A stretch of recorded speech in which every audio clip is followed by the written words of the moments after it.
Hello friends, मैं Monika Verma plus point academy से आपके साथ। आज हम करेंगे सीईटी का पेपर जो 5 नवंबर 2022 को मॉर्निंग की शिफ्ट में हुआ था। उसका एक रीजनिंग का और एक मैथमेटिक्स का पोर्शन हम सोल्व करने वाले हैं। यही हमारा मोटिव है कि हम मैथमेटिक्स का हर एक पार्ट जो पेपर में आया है वो आपको सोल्व करके आप तक पहुंचाया जाए विद एक्सप्लेनेशन और सॉल्यूशन। तो चलिए स्टार्ट करते हैं पहले क्वेश्चन से। तो यहाँ रीजनिंग का सबसे पहला क्वेश्चन है कि फर्स्ट क्वेश्चन है, हिंदी में पढ़ते हैं फिर इंग्लिश में बाइलिंगुअल चलेंगे ताकि किसी को कोई दिक्कत ना हो।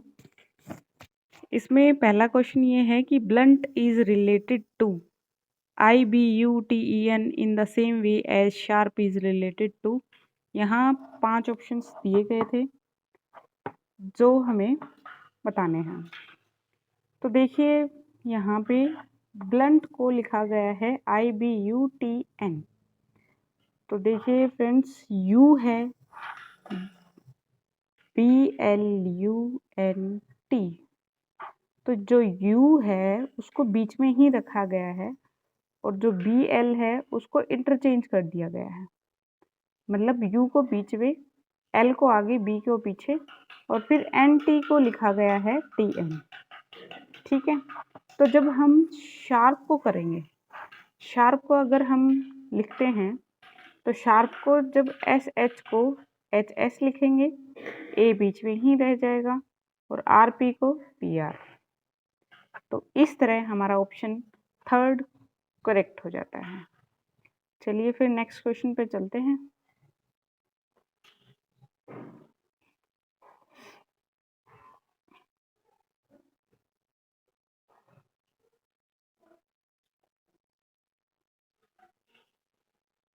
यहाँ नेक्स्ट क्वेश्चन है, इसमें लिखा गया है कि जिस प्रकार एंजल्स का संबंध, एंजल्स को संबंध दिया गया है GNA SEL से, in the same way square is related to what words.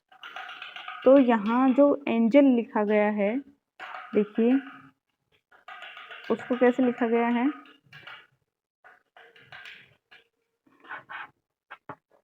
Angel को लिखा गया है ऐसे कि ANGLES।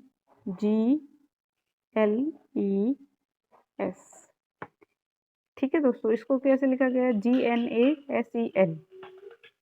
तो ये जो 3 वर्ड है पहले के, उसको चेंज किया गया है, उसको लिखा गया है, उसको उल्टा लिखा गया है GNA। अब LES को कैसे लिखेंगे, उल्टा करके जब ऐसे लिखेंगे तो SEL। ठीक है। तो जब स्क्वायर को हम उल्टा करके लिखेंगे तो जब स्क्वायर लिखा जाएगा, देखिए SQUARE। स्क्वायर को जब फर्स्ट 3 लेटर्स और लास्ट 3 लेटर्स को इंटरचेंज करके लिखेंगे तो इसको लिखा जाएगा UQSERA। ठीक है। तो इसके हिसाब से हमारा कौन सा ऑप्शन ठीक हुआ? First option is correct. Next question पे चलते हैं। Find out the odd one out. Odd one out में इसमें देखिए, जैसे चेयर्स, ऑडिटोरियम में चेयर्स रिलेटेड करता है। पेटल मतलब जो फूल की पत्ती होती है, फूल की पंखुड़ी से फूल बनता है, फिंगर्स से हाथ, और जो ईंटों से है वो दीवार बनती है। तो ये सारे ऑप्शन सारे सेम हैं। जो एक अलग ऑप्शन है वो है फिफ्थ ऑप्शन, नॉट अटेम्प्टेड। तो हमारा इसमें ऑप्शन है वो फिफ्थ करेक्ट हो जाएगा। तो इसमें फिफ्थ ऑप्शन करेक्ट है। तो चलिए नेक्स्ट आगे चलते हैं। इसमें लिखा है select the combination of the number so that the letter arrange according will form a meaningful word. ऐसी संख्या संयोजन का चयन कीजिए जिसके अनुसार अक्षरों को व्यवस्थित किए जाने से एक सार्थक शब्द बनाया जाए। इसमें जो हमारे वर्ड्स दिए गए हैं वो है, ये हैं GNAEHER। तो इसको जब अरेंज करेंगे इन वर्ड से बनेगा हैंगर। हैंगर, हैंगर की स्पेलिंग है वो कैसे होती है? हैंगर की स्पेलिंग ये होती है HANGER। तो इस हिसाब से अगर हम लेटर्स को जचाएंगे तो H दे रखा है 5 नंबर पे, ए दे रखा है 3, एन दे रखा है 2 पे, जी दे रखा है 1 पे, ई दे रखा है 4 पे और आर दे रखा है 6 पे। तो इस हिसाब से ये जो ऑप्शन है वो सेकंड करेक्ट हो जाता है। आगे नेक्स्ट चलते हैं। इसमें कह रखा है कि कुछ लेटर्स दे रखे हैं दी गई श्रृंखला के मध्य घटक से, मध्य मतलब मिडल पॉइंट से, दाईं ओर मतलब राइट ओर, निम्नलिखित में से तीसरा घटक कौन सा है, मतलब थर्ड वर्ड कौन सा है। तो दोस्तों ये देखिए, ये जो टोटल नंबर ऑफ वर्ड्स हैं, ये टोटल नंबर ऑफ वर्ड्स हैं 23।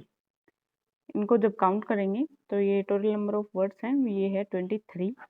और जो 23 में मिडिल जो टर्म आएगी वो आएगी 12th टर्म, और 12th टर्म बनेगी इसके अंदर एम।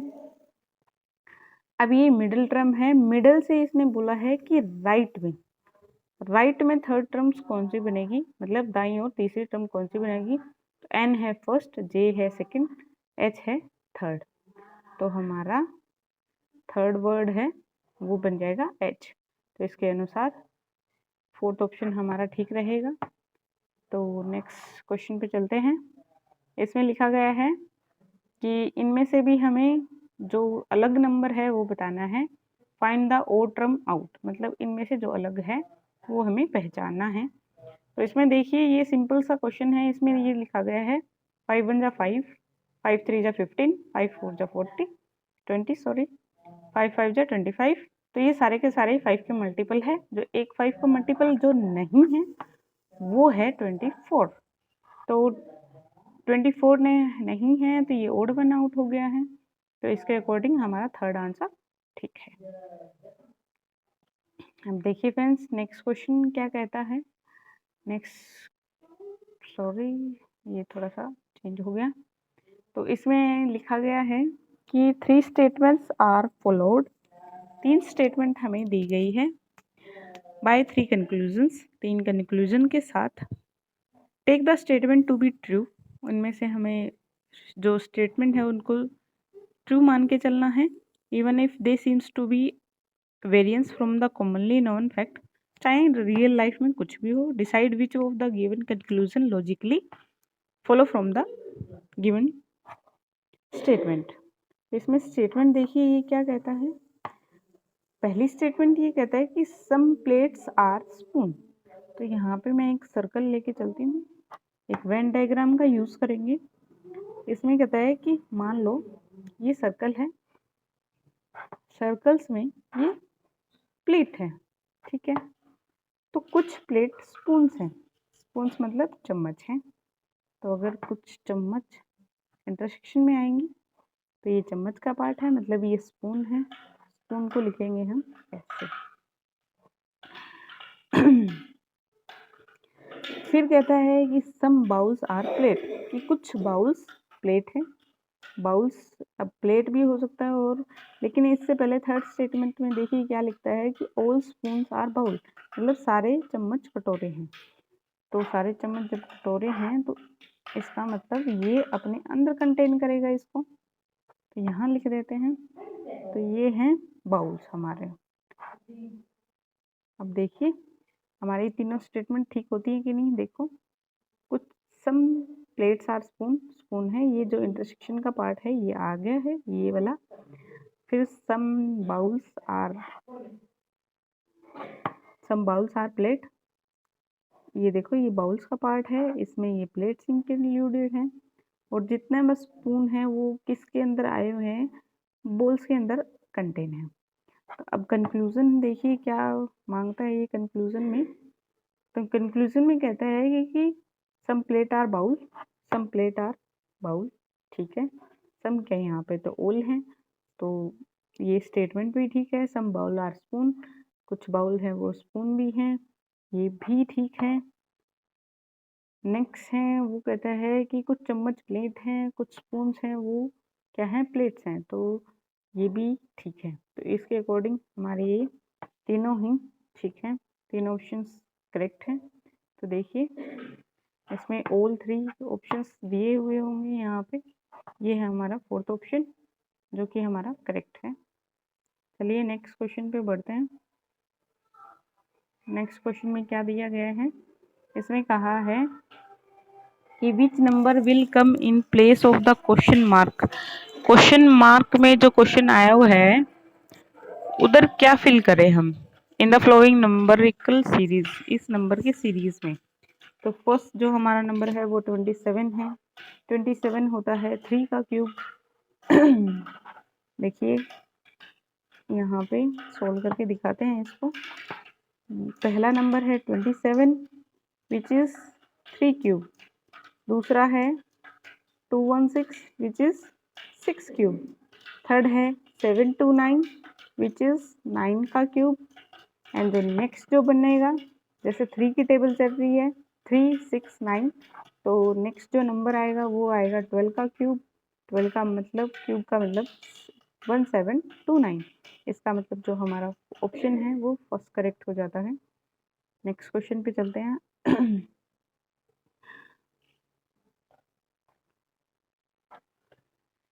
ये क्वेश्चन साइकोलॉजी का है। साइकोलॉजी, अगर सिंपल साइकोलॉजी किसी ने नहीं पढ़ी है तो भी इसका आंसर आसानी से दे सकते हैं।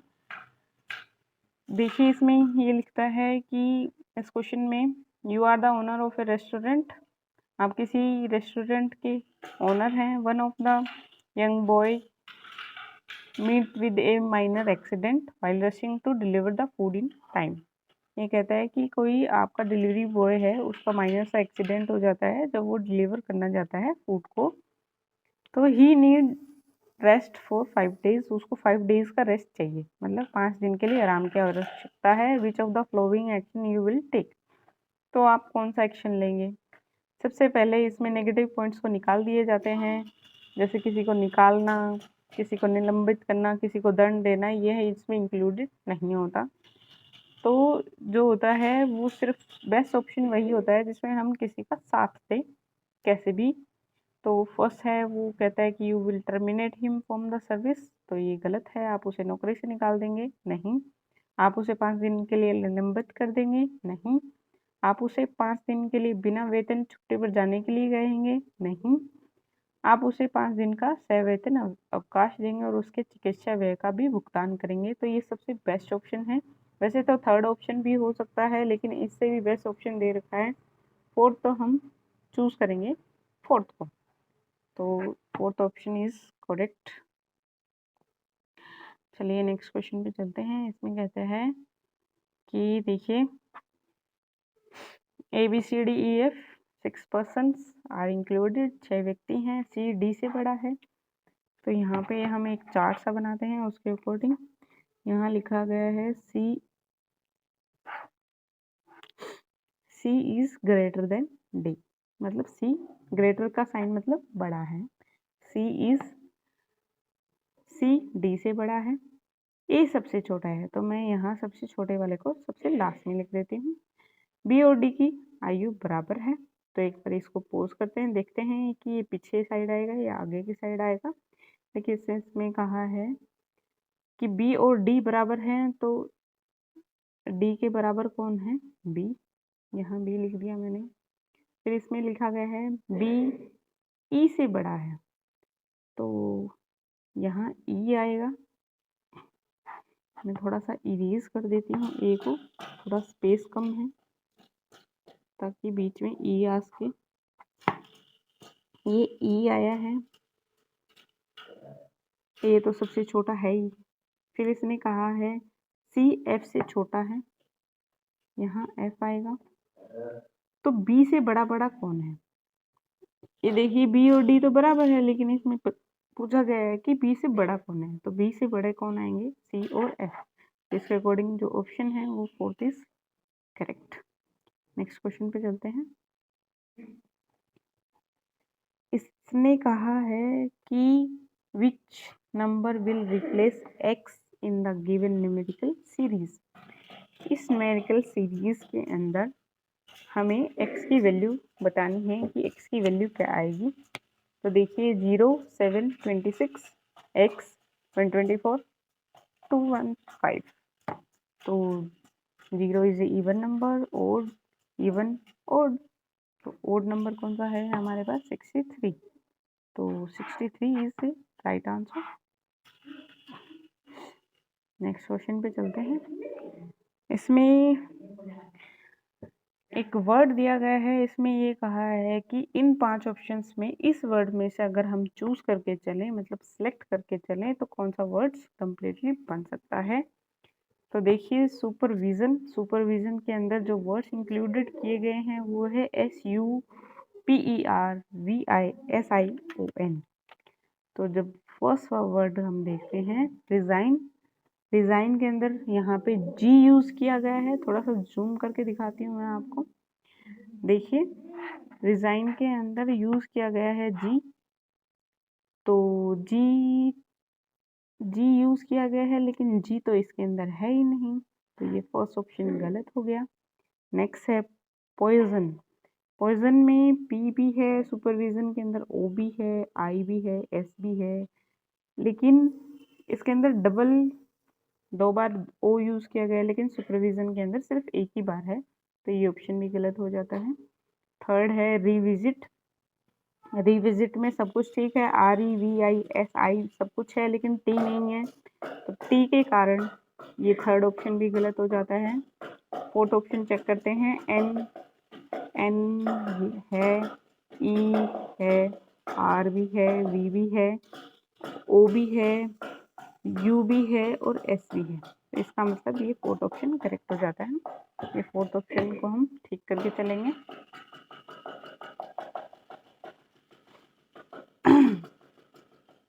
28 क्वेश्चन का सॉल्यूशन करते हैं। 28 क्वेश्चन में लिखा गया है कि ऑन अजय बर्थडे, अजय के जन्मदिन के अवसर पर 100 बच्चों को में बराबर मात्रा में चॉकलेट वितरित किए जाने थे। 100 बच्चों को चॉकलेट वितरित किए जाने थे, वह केवल 70 बच्चों में चॉकलेट वितरित कर सका। अब लेकिन उसने दिए हैं 70 बच्चों को ही डिस्ट्रीब्यूट किए हैं चॉकलेट, ताकि 3 चॉकलेट सबके पास एक्स्ट्रा आ चुके। तो अब देखिए, 70 बच्चे हैं, सिंपल सा क्वेश्चन है, हर एक बच्चे को 3 चॉकलेट दी गई है, तो 210 चॉकलेट हुई। 210 चॉकलेट पे टिक कर देते हैं। चलिए नेक्स्ट क्वेश्चन पे पहुंचते हैं। इसमें कहा गया है, इस क्वेश्चन के अंदर, in a certain code language, किसी कोड लैंग्वेज के अंदर over and above is written as डा पा टा and old and beautiful is written as सा ना पा। मतलब इसको ओवर एंड अबो को लिखा गया है दा पा ता एंड ओल्ड एंड ब्यूटीफुल को लिखा गया है सा ना पा। तो आपको इस कोड लैंग्वेज में एंड का मतलब बताना है कि क्या लिखा जाएगा। तो देखिए, ओवर एंड अबो में भी एंड है, इसमें ओवर एंड अबो में भी एंड इंक्लूड किया गया है, एंड ओल्ड एंड ब्यूटीफुल में भी ओल्ड इंक्लूड किया गया है, इन दोनों में एंड कॉमन है। और देखिए, यहाँ देखिए, इसमें जो पा का यूज है वो दोनों में है, तो मतलब एंड का जो मतलब हुआ वो क्या हुआ, पा हुआ। चलिए नेक्स्ट क्वेश्चन पे। इसमें कहता है find the odd one out which is coded differently. अलग लिखा गया है जिस वर्ड को, उस वर्ड का मतलब हमें बताना है। इसमें होप को लिखा गया है EHPO। तो इसको मैं आपको बताती हूँ कैसे लिखा गया है। जैसे HOPE, EH मतलब इन दोनों को इंटरचेंज किया गया है, फिर लिखा गया है OP को PO, पहले फर्स्ट और लास्ट, तो लिखा गया है, देखो EH, मिडिल वाले टर्म को इंटरचेंज करके लिखेंगे, मतलब बदल के लिखेंगे, तो इसमें लिखा जाएगा PO।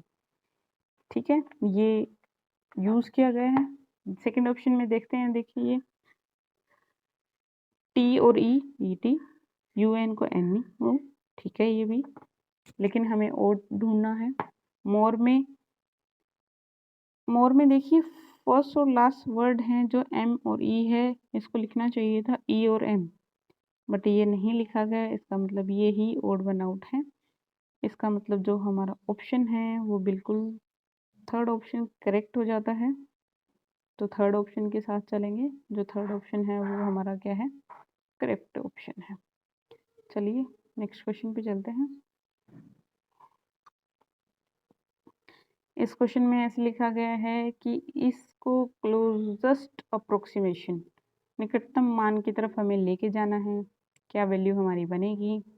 तो देखिए इसमें बचपन की याद आ गई, हम 3 बहनें थी। जब कोई 10 रुपए में दे के जाता था तो हमें डिवाइड करना मुश्किल हो जाता था, क्योंकि जब 10 का तीसरा हिस्सा लिखते हैं तो 0.3333 ये बनता है, लेकिन हम डिवाइड नहीं कर पाते थे। तो इसलिए इसको पॉइंटों में अगर हम लेके चलेंगे तो ये सोल्व नहीं होगा जल्दी से। तो हमें वैसे भी अप्रोक्सीमेट आंसर देना है, तो 0.3333 को कितने ही बार लिखो तो ये बन जाता है 10/3, सॉरी 1/3, क्योंकि 10/3 होता तो 3.33 समथिंग होता, तो इसको लिखेंगे हम 1/3। नेक्स्ट है 0.25 को हम लिखेंगे 1/4। 0.499 को मतलब 0.5 के अप्रोक्सीमेट है, 0.5 के अप्रोक्सीमेट है, तो इसको लिखेंगे 1/2। फिर नेक्स्ट है 0.125, 0.125 को हम लिखेंगे 1/8। एंड नेक्स्ट है 24, तो 3 और 8 कैंसिल हुए 24 से, तो इसका आंसर आएगा 1/8। तो हम ऑप्शन जो हमारा करेक्ट हुआ वो 1/8 करेक्ट हुआ। नेक्स्ट क्वेश्चन पे चलते हैं। इसने कहा है कि x 3 डिजिट नंबर है, x को 3 डिजिट नंबर लेके हम चलते हैं। ये x है, 3 digit number 1 2 3। y is a number obtained by the permuting the digit of x in any manner, मतलब y को इंटरचेंज करके लिखा गया है कहीं भी। हमें नहीं पता कि फर्स्ट लास्ट वाला क्या पता पहले पे आ जाए, बीच वाला बीच में ही रहे, लास्ट में चला जाए, मतलब इसकी परमुटेशन बनेगी, मतलब 3 2 1 6 वेज से हम इसको लिख सकते हैं। हमें नहीं पता ये नंबर कौन सा आएगा, लेकिन ये कहता है कि x minus y is always divisible by, तो 3 है तो ये हमेशा ही 3 फैक्टोरियल से डिवाइड होगा। 3 डिजिट नंबर है, 3 फैक्टोरियल से डिवाइड होगा, तो 3 फैक्टोरियल कितना बनता है हमारा, 3 इंटू 2 मतलब 6। Answer is correct. Next question पे चलते हैं। इसमें लिखा गया है the sum of 2 number is 45 and their difference is 1/9 of their sum. एक एग्जाम्पल लेके चलते हैं, एक एग्जाम्पल के अकॉर्डिंग एक एग्जाम्पल अगर हम लेके चलते हैं तो उसमें कैसे लिखा गया होगा, उस एग्जाम्पल में ऐसे लिखा गया होगा कि सम है वो 45 होना चाहिए, और जो उनका अंतर है वो उनका 9वां हिस्सा है, तो 45 का 9वां हिस्सा बन जाता है 5। मतलब कोई जो दो नंबर हैं उनका सम है 45 और उनका डिफरेंस है वो है 45 का 9वां हिस्सा मतलब 5। इसको जब हम सोल्व करेंगे दोनों इक्वेशंस को, 5th 6 का काम है ये। वैसे भी अगर नंबर सोचा जाए तो ये 2 नंबर बनेंगे वो 20 और 25 ही बनेंगे। देखिए ये नंबर है, उसको कैसे लिखेंगे हम, दो जो नंबर मेरे दिमाग में आ रहे हैं वो देखिए यही 2 नंबर हैं। इनको जब सम करेंगे तो हमारा सम आएगा 45 और डिफरेंस आएगा मतलब अंतर आएगा वो आएगा 5। इसने इनका एलसीएम पूछा है तो 20 और 25 का एलसीएम बनता है वो बनता है 100 मतलब 100। चलिए बहुत ही सिंपल सा क्वेश्चन है, पेपर इतना मुश्किल नहीं आया है, तो सॉल्यूशन हम करते रहेंगे। नेक्स्ट क्वेश्चन पे चलते हैं। इसमें कहा गया है कि the traffic light at 3 different points. बड़ा इंटरेस्टिंग क्वेश्चन है, इसको अगर सॉल्व करने चले तो ऐसे नहीं सॉल्व होगा, लेकिन अगर तरीके से सॉल्व किया जाएगा तो ये 2 मिनट का क्वेश्चन भी नहीं है। इसमें कहा गया है कि 3 ट्रैफिक लाइट हैं, 3 ट्रैफिक लाइट, ये 3 ट्रैफिक लाइट हैं। इसमें ये कहा है कि एक 45 सेकंड्स के अंदर दूसरी है 75 सेकंड के अंदर, थर्ड है 90 सेकंड के अंदर ग्लो करती हैं। तो साइमल्टेनियसली ग्लो कब करेंगी? हमें पता है कि कोई नंबर्स हैं वो इतने इतने डिफरेंस के बाद अगर हो रहे हैं और उनको साथ लेके आना है तो हम उनका निकालते हैं एलसीएम। और 45, 75 और 90 का जब एलसीएम निकाल के चलेंगे तो वो एलसीएम आएगा हमारा 450 मतलब 450 सेकेंड। लेकिन इसके अंदर तो हावर्स के अंदर पूछा गया है, तो जब इसको चेंज करेंगे मिनट्स के अंदर, देखते हैं मिनट्स के अंदर अगर चेंज करेंगे तो मिनट्स के अंदर कहते हैं कि 450 सेकेंड है, तो अगर 60 से डिवाइड करेंगे टाइम निकल के आएगा, वो बनेगा 7 मिनट और 30 सेकेंड। ठीक है, तो ये कहता है पहली बार में ये जो साइमल्टेनियसली मिली थी वो 7, 20, 15 हावर्स में मिली थी। इसके बाद नेक्स्ट जो टाइम होगा वो कब चेंज होगा? तो 7:20 और 15 सेकंड पे ये पहले ही ग्लो हो चुकी थी। उसके बाद कब करेगी? 7 मिनट और 30 सेकंड के बाद। तो इसके अंदर अगर ऐड कर दिए जाएं तो कितना बनेगा? 7, 27 एंड 45, क्योंकि 30 सेकंड है, 15 उसमें थे तो 45 हो जाते हैं। तो इसके अकॉर्डिंग जो हमारा ऑप्शन है वो सेकंड करेक्ट हो जाता है। चलिए नेक्स्ट क्वेश्चन पे चलते हैं। इसमें कहा जाता है कि if the income of A is 10% more than B and the income of B, ये जो पसंद के क्वेश्चन हैं इसको मान लेने में भलाई होती है। मान लेना इन द सेंस कि इसको हम लेके चलेंगे अपने हिसाब से ताकि हमारा कैलकुलेशन है वो इजी हो जाए। तो इसमें 3 पॉइंट दिए गए हैं। 3 पॉइंट क्या दे रखे हैं? ए, बी और सी। मैं सी को मान के चलती हूँ 100, क्योंकि इससे क्वेश्चन इजी हो जाएगा। इसमें ऐसे कहा गया है कि यदि ए की आयु बी की आयु से 10% अधिक है, बी हमें नहीं पता। फिर कहता है कि बी की आय सी की आय से 20% कम है। तो देखिए सी का तो 100 है, सी का 20% कितना बनेगा? B C. और बी कितना है? कम है। तो 20 अगर कम कर देते हैं तो बी की आयु कितनी बन जाए? आय बन जाएगी 80। फिर ये कहता है, अब दोबारा स्टेटमेंट पहली लाइन पढ़ते हैं। इसमें ये कहा अगर ए की आय बी की आय से 10% अधिक है, तो बी के 10% अधिक है, तो 80 का 10% अगर हम निकालते हैं तो बनता है 8। तो मतलब ए की बन जाएगी 88। इनका रेशियो पूछ रखा है, तो जब हम इनका रेशियो निकालने चलेंगे, इसको काटेंगे तो ये बनेगा 44, ये बनेगा 40 एंड ये बनेगा 50। फिर से काटेंगे तो ये बनेगा 22। देखिए सेकंड ऑप्शन में है, इसको काटेंगे तो ये बनेगा 20 और 50 को काटेंगे तो बनेगा 25। मतलब second option is correct. Next question पे चलते हैं। इसमें कहा है कि X has some money with him. X के पास कुछ मनी है, उसके पास 5 लेबर्स के अंदर उसको डिवाइड करना है। लेबर्स के पास है 1/2, ratio 1/3, ratio 1/4, ratio 1/5 and ratio 1/7। Total sum of ratios अगर हम निकाल के चलते हैं तो ये बनेगा 21। इसका मतलब है जो भी टोटल अमाउंट होगी वो डिविजिबल होगी, मतलब डिवाइड होती होगी किससे? 21 से, 21 से। तो वो हमारा नंबर क्या आएगा? सेकेंड ऑप्शन, मतलब 420 मतलब 420 इज डिविजिबल बाय 21, डिवाइड होगा 21 से। तो सेकेंड ऑप्शन हमारा करेक्ट है। नेक्स्ट करते हैं 37। इसमें कहा है कि हमारे पास 3 पॉजिटिव नंबर्स हैं, 3 धनात्मक संख्याएं हैं। एवरेज के हम पहले एवरेज निकाल के देखते हैं। तो एवरेज कैसे निकाला जाता है? कितनी भी नंबर्स का उन नंबर्स को सम कर दिया जाता है, नीचे आ जाती हैं जितने नंबर जितने नंबर ऑफ कितनी है वो संख्या में वो नीचे डिवाइड कर दी जाती है।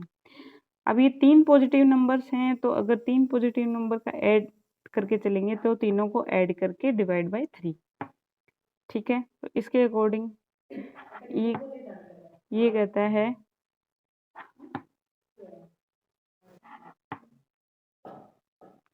इसमें देखिए क्या कहा गया है कि इसने कहा है कि 3 पॉजिटिव नंबर हैं, 1/3 of their average of 3 numbers.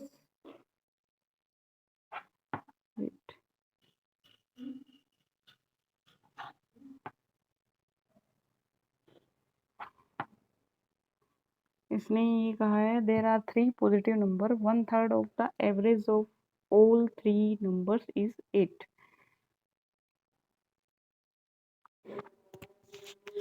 देखिए इसमें क्या किया गया है, 3 नंबर्स हम लेके चलते हैं x, y और z। इनका एवरेज लेके चलेंगे तो एवरेज आएगा x plus y plus z divide by 3। तो 1/3 ऑफ द एवरेज, 1/3 अगर मैं लेके चलती हूँ तो 1/3 of all the three numbers is 8 less than the greatest number. इसके लिए मैं मान के चलती हूँ कि x greater than y greater than z। तो ये कहता है कि ये 8 कम है ग्रेटर नंबर से, मतलब x सबसे बड़ा है उससे कितना है 8 कम है।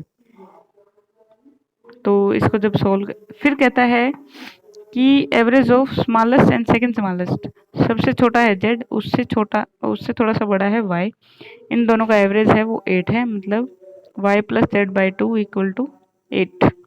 तो y प्लस जेड की वैल्यू आई है वो हमारे पास आई है 16। तो यहाँ पे हम यूज़ करते हैं, तो x y प्लस जेड की जगह 16 मतलब 16 divide by 9 equal to x minus 8।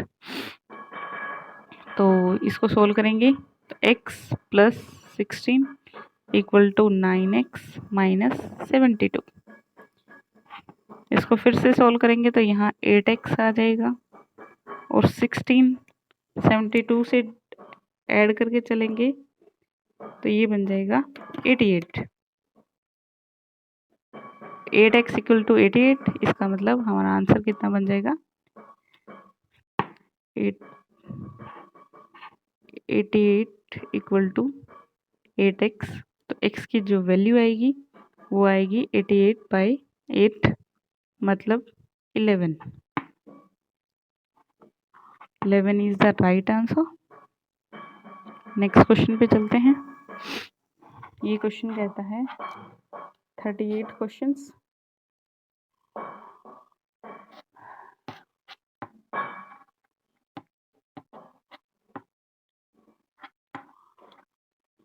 इसको सोल्व करेंगे तो क्यूब रूट है, क्यूब रूट ये 11 का क्यूब रूट है, ये 6 का क्यूब रूट है, ये 9 का क्यूब रूट है और ये 4 का। तो बोडो मास के according BODMAS bracket open divide multiple addition subtract. तो सबसे पहले क्या होता है, मल्टीपल आएगा एडिशन से पहले, तो 66 प्लस 9 प्लस 4 और ये हमारा बन जाता है 79। तो second option is correct. Next question चलते हैं।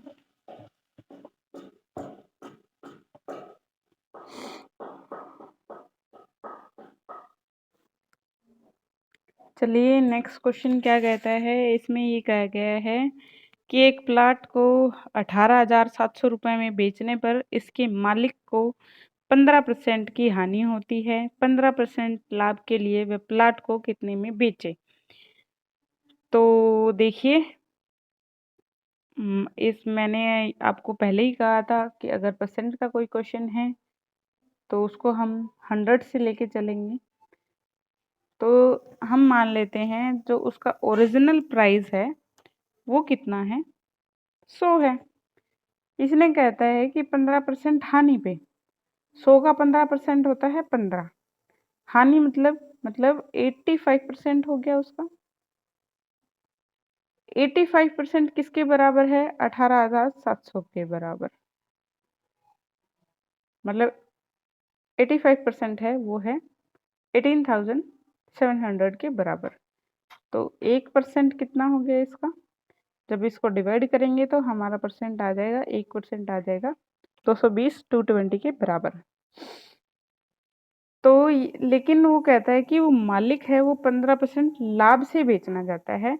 तो जब ओरिजिनल प्राइस 100 है तो 15% मतलब 15% लाभ, मतलब 115% में वो उसका बेचेगा, तभी उसको 15% का लाभ होगा। 1% 220 के अकॉर्डिंग है तो 115 है, उसको गुना कर देंगे 220 के साथ, तो हमारा आ जाएगा 25,300 आंसर। सिंपल। तो इसके अकॉर्डिंग जो आंसर है वो कौन सा ठीक हुआ होगा, वो ठीक होगा हमारा third option. Sorry, third option को लेबल करते हैं, third option is correct. Next question, बिल्कुल आसान सा क्वेश्चन है। इसने ये कहा है यदि एक वस्तु है 20% लाभ से बेची गई तो निम्न में से कौन सा इसका क्रय विक्रय मूल्य का अनुपात क्या होगा। इंग्लिश में इसको पढ़ते हैं तो ये कहता है कि if an article is sold at 20% profit. तो अभी मैंने कहा था 100 लेके क्वेश्चन करते हैं तो इजी हो जाता है। मान लो उसका ओरिजिनल प्राइस है 100, 20% प्रॉफिट मतलब 100 है तो 20% प्रॉफिट तो 120 हो गया। इनका रेशो है वो, इनका रेशो जब हम निकालते हैं तो 5 को 0 से 0 काट दिया जाता है, ये 5 आएगा, ये 6, 5/6। Second option is correct. Next question 41 question. 41 question क्या कहता है, ये कहता है देखिए, ए ने ₹38,000 लगाकर व्यापार आरंभ किया। 5 माह के बाद 55,000 की पूंजी लगाकर बी ने इस व्यापार में प्रवेश किया। वर्ष के अंत में 22,000 का कुल लाभ हुआ। निम्न में से राशि ए और बी के लाभ के अंतर के समान है। तो ये तो इन्वेस्टमेंट है, पहले इन्वेस्टमेंट देखते हैं दोनों ने कितनी की। इन्वेस्टमेंट के अकॉर्डिंग मान लो ये ए की है, ये हाँ बी की है। ए ने किए हैं 38,000 का इन्वेस्टमेंट, बी ने किए हैं 55,000 का इन्वेस्टमेंट।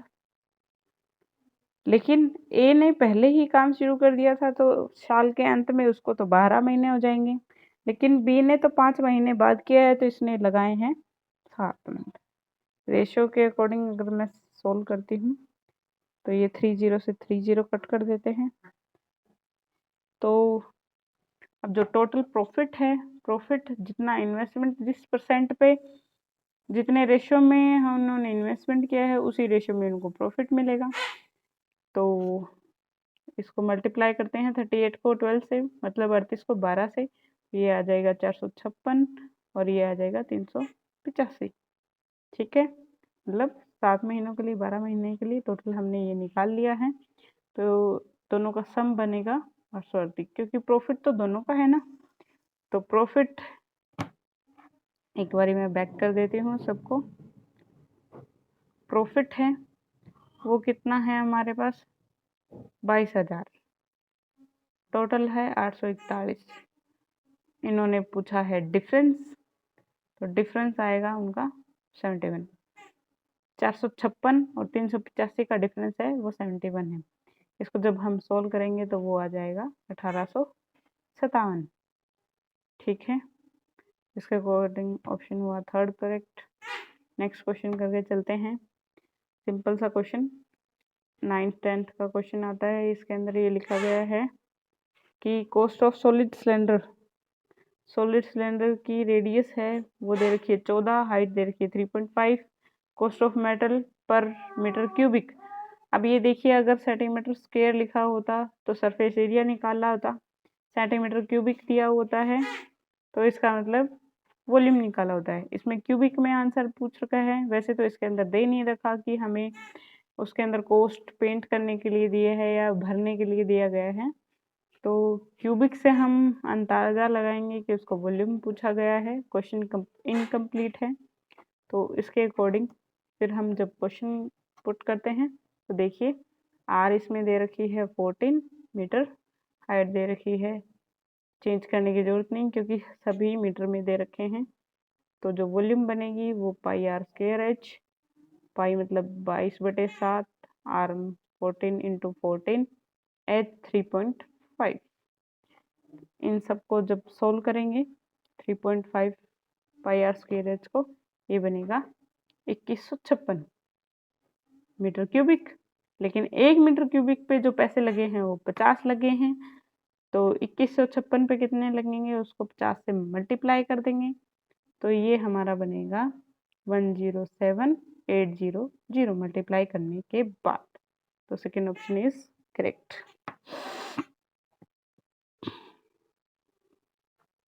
नेक्स्ट क्वेश्चन करते हैं। इसमें ये दिया गया है क्वेश्चन में कि पर केजी के हिसाब से दिया गया है। पर केजी में जब हम निकालते हैं तो वो जैसे कोई पर दिया गया तो उसको 1/, में चला जाता है वो चीज़ें।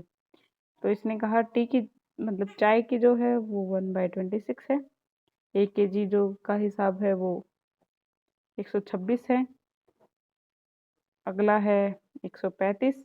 रेशियो दे रखा है 1:1:2, मतलब पहली जो है वो 1 रेशियो में है, दूसरी है वो 1 रेशियो में है, तीसरी है वो 2 रेशियो में, मतलब एक अमाउंट उसकी एक अमाउंट उसकी, तीसरी की है वो 2 अमाउंट से उठा गई है, तो वो कितना हो जाएगा हमारे पास 2x हो जाएगा। ठीक है, तो मान लेते हैं x उसका मिलाया गया है अमाउंट, तो वो 2 से मल्टीप्लाई होगा इसको, मतलब 2x, और जो टोटल अमाउंट दे रखी है वो दे रखी है हमारे पास 1/3, 143 टोटल। तो देखिए ऊपर है 1:1:2, तो ये टोटल हो गया 4, ये दोगे 153। इसका जब अनुपात सोल्व करेंगे तो हमारे पास क्या आएगा, देखिए दोबारा करते हैं इसको। ये पहली है, देखिए पहली है 126, 1 रेशियो में है, दूसरी है 135, ये भी 1 रेशियो में है, दूसरी का हमें नहीं पता लेकिन वो रेशियो में है, वो 2 रेशियो में है, टोटल है 153, लेकिन ये है 4 रेशियो के अंदर, तो टोटल बन जाता है वो हमारा बन जाता है यहाँ पे 261 + 2x। ये किसके बराबर कर दिए हम, ये बनेगा, ये चार रेशियो में है तो 153 × 4 612। तो यहाँ से x की वैल्यू निकालेंगे तो x की वैल्यू हमारी आ जाएगी 175.50। तो इसके अकॉर्डिंग ऑप्शन हमारा थर्ड करेक्ट हुआ। थर्ड करेक्शन को करेक्ट कर देते हैं। नेक्स्ट क्वेश्चन पे बढ़ते हैं। नेक्स्ट क्वेश्चन में क्या कहा गया है, देखिए एक मैन और एक बॉय है, किसी काम को करते हैं, वो किसी काम को कैसे करते हैं, एक मैन है एक बॉय है, दोनों टोटल लगे हुए हैं 8:5 के अंदर, तो दोनों का श्रम है वो कितना हुआ 13। कितने दिन में काम करते हैं वो 40 दिन के अंदर, तो डेज हैं वो है 40। तो टोटल वर्क हम अगर निकालते हैं तो 40 डेज हैं, एक की क्षमता टोटल क्षमता है 13। अब नीचे डिवाइड में क्या लिखें, नीचे डिवाइड में लिखेंगे हमें चाहिए बॉयज़ ने कितना काम किया, तो ये हो गया 520। बॉयज़ का रेशियो है 5, तो सिर्फ बॉयज़ का रेशियो निकालना है तो इसको 5 से डिवाइड कर देंगे, तो जो हमारा आंसर है वो आ जाएगा 104। तो इसके हिसाब से जो हमारा ऑप्शन है वो 4 ठीक हो जाता है। चलिए नेक्स्ट क्वेश्चन पे। इसने क्वेश्चन के अंदर लिखा है कि a sum of money at simple interest. Simple interest का जो फॉर्मूला होता है वो PRT divide by 100, principal rate time by 100, मूल ब्याज मतलब रेट किस दर से लगाया गया है, कितना टाइम है, डिवाइड बाय 100। तो ये कहता है कि कोई सम मनी है जो हमारा वो दुगना हो जाता है 7 वर्ष के अंदर। मान लो हमारा जो किसी को हमने पैसे दिए हैं वो 100 दिए थे और कितना हो गया 200 हो गया, तो हमें वो निकालना है। तो ये कहता है तो हमारा प्रिंसिपल हो गया 100, रेट हमें नहीं पता क्या लगाए, टाइम 7 साल डिवाइड बाय 100, और वो कितना हो जाता है, डबल मतलब 200 हो जाता है। तो इसके अकॉर्डिंग 100 से 100, तो रेट कितना हो गया हमारा 200/7। थोड़ी सी माफ़ी दीजिएगा, 200 तो टोटल पैसे हो गए, तो इंटरेस्ट भी 100 में 100 ऐड होंगे तो 100 बनेगा। तो इसके अकॉर्डिंग जो दोबारा करते हैं इसको,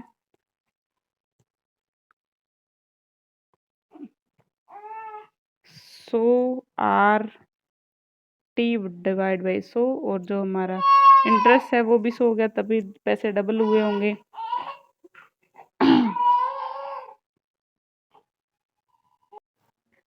तो रेट की जो वैल्यू आएगी, वो कितना हो जाएगा 100/7। फिर कहता है कि ये 4 गुना कब होगा, तो 4 गुना करने के लिए प्रिंसिपल तो वही है हमारा 100, रेट हमें पता लग गया 100/7, टाइम हमें नहीं पता कितना लगेगा, डिवाइड बाय 100, और कितना हो जाना चाहिए 4 गुना, मतलब 100 थे, 4 गुना 400 हो जाने चाहिए, तो इंटरेस्ट कितना ऐड हुआ होगा 300, तो यहाँ आएगा 300 रुपये। 100 से 100 फिर से कट गए, तो इसके अकॉर्डिंग ये 2 जीरो से ये 2 जीरो चली गई, तो यहाँ पे जो टी की वैल्यू आएगी वो 7 × 3 21। तो इसके अकॉर्डिंग जो ऑप्शन है वो हमारा सेकंड करेक्ट हो जाता है।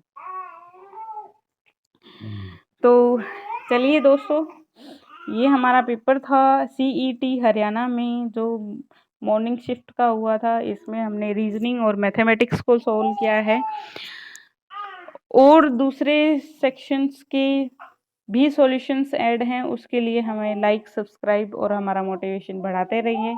प्लीज़ हमारे साथ जुड़े रहने के लिए थैंक यू।